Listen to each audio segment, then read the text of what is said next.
que temos que pagar taxas para receber alguns sacramentos? A graça de Deus não deveria ser de graça? O Código de Direito Canônico, conjunto de normas que regem a Igreja Católica Apostólica Romana, permite que sejam cobradas taxas devidamente definidas por cada diocese para o recebimento de alguns sacramentos. Essa é uma prática antiquíssima no cristianismo católico, inspirada inclusive nas Sagradas Escrituras, que, embora não o afirme literalmente, dá a entender que o ministro ordenado tem direito ao próprio sustento digno, uma vez que se dedica exclusivamente ao atendimento espiritual e pastoral dos fiéis, sem outra fonte de ingresso econômico.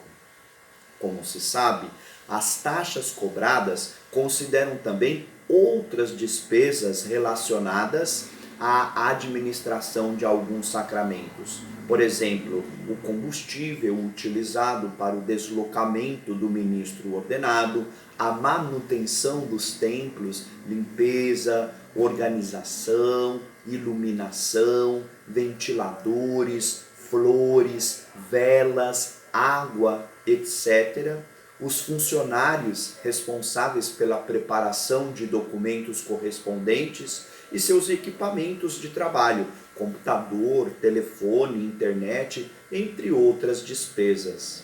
Ainda que seja uma prática permitida, algumas comunidades têm se esforçado para desassociar os sacramentos de suas tradicionais taxas, a fim de que fique mais evidente que a graça de Deus é de graça e que ninguém precisa pagar para ter acesso a ela.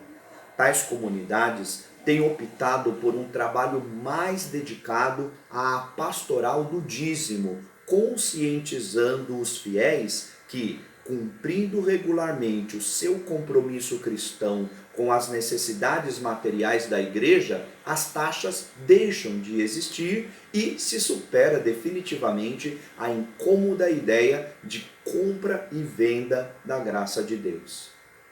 Também há comunidades que optam por realizar atividades promocionais e festas tradicionais envolvendo tanto os fiéis quanto os comerciantes e empresários locais, contando com o apoio da iniciativa pública e privada. De qualquer forma, o objetivo é não depender exclusivamente de taxas cobradas para a administração de alguns sacramentos, para a sustentação dos ministros ordenados e para a manutenção do templo e dos seus funcionários. As comunidades que ainda optam pela cobrança das taxas precisam informar bem aos fiéis, especialmente àqueles mais afastados da igreja e que se aproximam quase exclusivamente para a celebração de alguns sacramentos, que a graça de Deus é absolutamente de graça e que, na eventualidade de que uma pessoa ou família não reúna as condições econômicas suficientes para pagar as taxas, de modo algum estaria privada da graça sacramental, pois a igreja a dispensaria de tal pagamento. Em última palavra, os fiéis que servem à catequese em preparação aos sacramentos precisam estar bem conscientes e se expressar de modo claro e objetivo a respeito das taxas, já que uma palavra imprópria ou fora do lugar pode ser mal interpretada e se prestar a confusões que afetam a credibilidade da igreja como instituição fiel aos ensinamentos evangélicos. Eu sou o padre Kleber Luiz Cardoso, missionário estigmatino. Este é o programa Bate-Papo com o Padre.